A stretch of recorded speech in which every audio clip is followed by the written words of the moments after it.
Assalamualaikum warahmatullahi wabarakatuh. Alhamdulillahi nahmaduhu wa nasta'inuhu wa nastaghfiruh wa na'udzu billahi min syururi anfusina wa min sayyiati a'malina. May yahdihillahu fala mudhillalah wa may yudlil fala hadiyalah. Asyhadu an la ilaha illallah wahdahu la syarikalah wa asyhadu anna sayyidana wa nabiyyana Muhammadan abduhu wa rasuluh la nabiyya ba'dah. Allahumma salli ala Sayyidina Muhammadin wa ala alihi wa sahbihi ajma'in. A'udzu billahi minasyaitonir rajim. Bismillahirrahmanirrahim. Wa tazawwadu fa inna khairaz zadi taqwa wattaquni ya ulil albab. Al-Baqarah 197.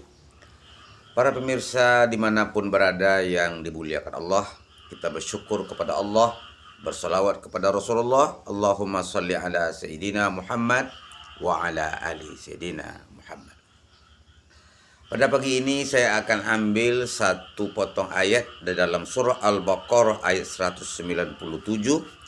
Wa tazawwadu, berbekallah kamu, fa inna khairaz zadi taqwa, sesungguhnya bekal yang paling baik itu adalah takwa.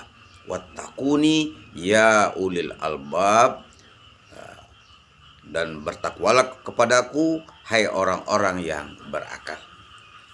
Ayat ini menceritakan awalnya adalah tentang seseorang yang akan pergi menunaikan ibadah haji. Ada seorang yang pergi haji, dia tidak bawa apa-apa. Dia hanya bekal kami hanya takwa. Jadi Nabi mengatakan bukan begitu maksudnya. Ada yang lebih hebat daripada bekal itu, namanya bekal takwa. Bekal yang didapat, yang dibawa secara lahir tentu ada. Makanan kita, konsumsi segala macamnya itu dipersiapkan. Nah, tapi ada yang lebih hebat daripada itu adalah dalam melaksanakannya itu adalah kita harus berbekal dengan bekal takwa. Maka agar kita selamat hidup kita ini di dunia dan akhirat, bekal yang paling dianjurkan oleh Nabi itu, oleh Allah itu adalah berbekal ala bekal takwa kepada Allah Subhanahu wa ta'ala. Karena dengan takwa itulah kita akan menjadi orang yang terbaik, menjadi hamba yang disayangi oleh Allah Subhanahu wa ta'ala. Inna akramakum indallahi atqakum, sesungguhnya yang paling mulia di sisi Allah, kata Allah, adalah orang yang bertakwa. Jadi Allah tidak menilai dari segi jabatan, Allah tidak menilai dari segi kecantikan. Allah menilai seseorang itu dari ketakwaannya kepada Allah Subhanahu wa ta'ala. Sahabat Nabi Umar bin Khattab bertanya kepada Ubay bin Ka'ab. Dia bertanya kepada Ubay bin Ka'ab itu, apa itu takwa itu wahai Ubay? Ubay pun balik bertanya kepada Umar bin Khattab, apakah engkau wahai Umar pernah pergi ke hutan melewati jalan yang penuh dengan duri-duri? Pernah, kata Umar. Bagaimana tingkah laku kamu ketika kamu berhadapan dengan jalan yang kamu hadapi itu banyak duri-durinya? Maka Umar pun menjawab, saya berhati-hati. Itulah takwa itu, kata Ubay bin Ka'ab itu. Itulah takwa itu. Berhati-hati dalam kehidupan itu takwa. Hati-hati mulut, jangan sampai menyakiti hati orang. Sumpah serapah, caci maki, itu buang itu. Hati-hati mata, jangan memandang pada barang yang haram. Sekarang ini banyak persoalan-persoalan yang banyak yang ditontonkan di dalam media sosial. Itu kita orang bertakwa tuh dijauhi itu. Hati-hati telinga mendengarkan gosip. Kita kan sekarang ini kan sering tuh gosip, mendengarkan cerita-cerita adu domba orang segala macam itu. Itu tidak bagus itu. Hati-hati perut, jangan sampai memakan barang haram. Jangan sampai memakai rumus H3, halal, haram, hantam. Nah, itu bukan orang yang takwa yang begitu tuh. Hati-hati, tangan jangan sampai mengambil milik orang. Kita kadang-kadang sambil pergi ke kebun, nampak pisang orang masak, langsung diambil aja. Nah, itu nggak boleh begitu. Hati-hati kaki jangan sampai melangkah kepada tempat yang berbuatan maksiat. Ada tempat orang berjudi di situ, ada tempat orang main perempuan di situ, jauhi itu.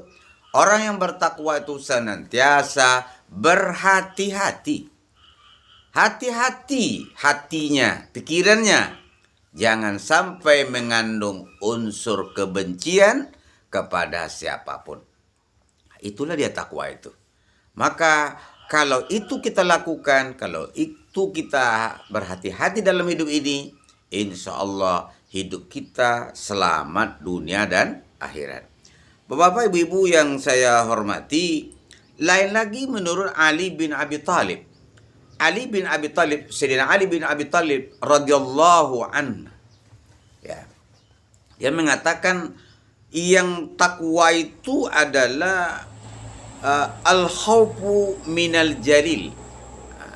Jadi kata Imam Ali, takwa itu adalah memiliki rasa takut kepada Allah Subhanahu wa taala. Artinya apa saja pekerjaannya itu, sandarannya itu, pedomannya itu takut kepada Allah. Dia akan jauh berbuat dosa. Dia akan menghindari segala perbuatan dosa. Takut kepada Allah itulah kunci pokoknya agar kita berada di dalam jalur yang benar. Seorang pemimpin yang takut kepada Allah, dia tidak akan korupsi, tidak akan mengambil uang rakyat. Seorang pedagang dan pengusaha, apabila dia memiliki rasa takut kepada Allah, dia tidak akan curang, dia tidak akan berbohong segala macam dalam dagangannya itu. Seorang remaja, dia tidak akan narkoba, dia tidak akan bergaul bebas. Kenapa? Takut kepada Allah. Ya, itu. Seorang suami yang takut kepada Allah, dia akan berhati-hati, dia akan menyayangi anak dan istrinya. Seorang istri yang takut kepada Allah, dia tidak akan durhaka kepada suaminya, dia akan menyayangi suaminya. Ya, jadi begitulah pentingnya rasa takut kepada Allah Subhanahu wa taala. Nabi Yusuf alaihissalam ketika diajak oleh Siti Zulaiha berbuat maksiat, apa katanya? Inni akhafullah. Saya takut kepada Allah Subhanahu wa taala. Nah, persoalan kita sekarang ini, persoalan kita berbangsa dan bernegara sekarang ini adalah tidak memiliki rasa takut kepada Allah. Apabila tidak ada lagi kita memiliki rasa takut kepada Allah, maka orang berbuat semaunya saja, akan terjadilah suatu kehancuran. Bapak Ibu yang saya muliakan, yang kedua kata Imam Ali bin Abi Thalib, al-a'malu bit-tanzil.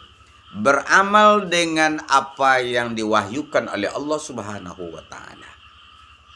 Ini beramal itu bukan hanya sekadar beramal saja. Beribadah itu sesuai dengan petunjuk Allah dan Rasulnya. Kata Allah, aqimus shalah wa atuz zakah. Allah suruh kita dirikan salat, bayar zakat. Bagaimana caranya? Tidak bisa kita mengeluarkannya sembarang saja. Ada aturannya. Ya. Itu ditunjukkan, dijabarkan oleh Nabi kita Muhammad sallallahu alaihi wasallam. Bagaimana cara salat? Nah, salat itu adalah sallu kama ra'aitumuni usolli. Salatlah kamu sebagaimana kamu melihat aku salat. Nah, situlah yang menjadi persoalan. Kita nggak pernah berjumpa lagi dengan Nabi itu, bagaimana Nabi itu salat. Ada situlah kita belajar dengan para alim ulama kita. Karena alim ulama itu adalah al-ulama warasatul anbiya. Ulama itu adalah pewaris daripada para nabi. Di beramal itu tidak boleh sembarangan. Beramal ibadah itu pertama syaratnya harus ikhlas. Wa ma umiru illa liya'budullaha mukhlishina lahuddin. Dia tidak diperintah kecuali hanya mengharapkan ridha Allah Subhanahu wa taala. Kemudian yang kedua, beramal itu harus bersungguh-sungguh. Bersungguh-sungguh. Jangan hanya satu hari sholat, sebulan pray. Itu tidak bersungguh-sungguh namanya kita. Beramal itu harus bersungguh-sungguh. Jangan angin-anginan. Ya, banyak pengorbanannya. Wallazina jahadu fina lanahdiyannahum subulana. Orang yang bersungguh-sungguh mencari keridhaan kami, kata Allah, kami tunjukkan jalan-jalan kami. Kemudian cara atau syarat kita beribadah berikutnya adalah harus ittiba, sesuai dengan petunjuk Rasulullah. Apa yang diajarkan oleh Rasulullah, itulah yang kita kerjakan. Kemudian kita dalam beribadah itu harus daim, harus rutin, harus terus-menerus.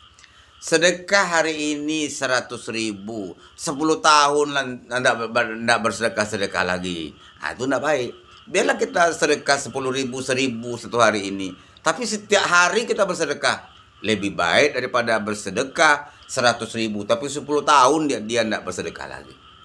Jadi begitu, kita harus beramal dengan rutin, daimun, secara kontinu, secara terus-menerus. Yang ketiga, kata Imam Ali bin Abi Thalib, ar-ridha bil qalil. Ar-ridha bil qalil itu artinya apa? Ridho kita menerima ketentuan Allah. Walaupun kita mendapatkan nikmat itu sedikit, ridha, terima dengan lapang dada. Itulah yang kita sebut dengan qanaah, merasa cukup dengan apa yang diberikan Allah kepada kita. Itulah dia orang bertakwa itu. Dia tidak protes-protes, dia tidak sumpah serapah. Ada orang yang menggerutu aja, Pak. Si Anu itu katanya nggak pernah ke masjid, jarang ibadah, kaya raya. Saya sering beribadah, rutin beribadah, tapi hidup saya miskin. Itu namanya protes namanya itu. Jangan dikira orang yang banyak dapat harta banyak itu, jangan dikira itu nikmat. Mungkin saja itu adalah istidraj. Itu bencana yang tertunda. Jadi kita ridho sajalah kita. Bisa mendapatkan nikmat sedikit, alhamdulillah. Mendapatkan nikmat sedikit, alhamdulillah. Menambahkan nikmat yang banyak, tambah alhamdulillahnya lagi. Jangan kita menggerutu, jangan kita protes. Apa saja ketentuan Allah, itu adalah kehendak Allah. Kita harus berlapang dada untuk menerimanya. Itu perlu kesungguhan, perlu apabila sudah mendalam rasa ridho kita, hidup itu akan lapang. Kayak kita memudikkan air, Pak, sungai itu. Kalau kita memudikkan air itu pergi ke hulu pakai sampan, payah kita mengayuhnya itu, Pak.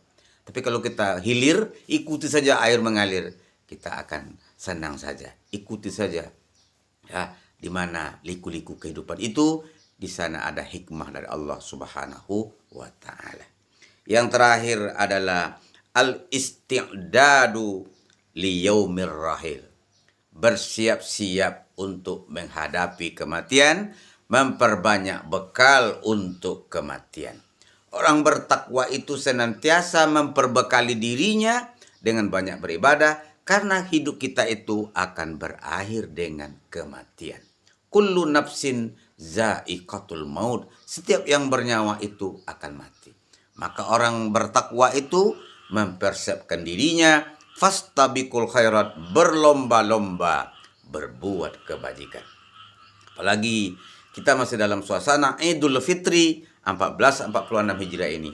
Mari kita berlomba-lomba berbuat kebaikan. In ahsantum ahsantum li anfusikum. Kalau kamu berbuat baik, akan kembali kepada dirimu sendiri. Wa in asatum falaha. Tapi kalau kamu berbuat keburukan, keburukan itu akan menimpa dirimu sendiri. Itulah kira-kira bekal-bekal takwa yang harus kita amalkan dalam kehidupan kita sehari-hari mudah-mudahan bermanfaat bagi Bapak Ibu semuanya, termasuk juga bagi saya sendiri dan keluarga, sehingga kita menjadi orang yang bertakwa, orang yang dimuliakan oleh Allah Subhanahu wa taala. Demikian saja, wassalamualaikum warahmatullahi wabarakatuh.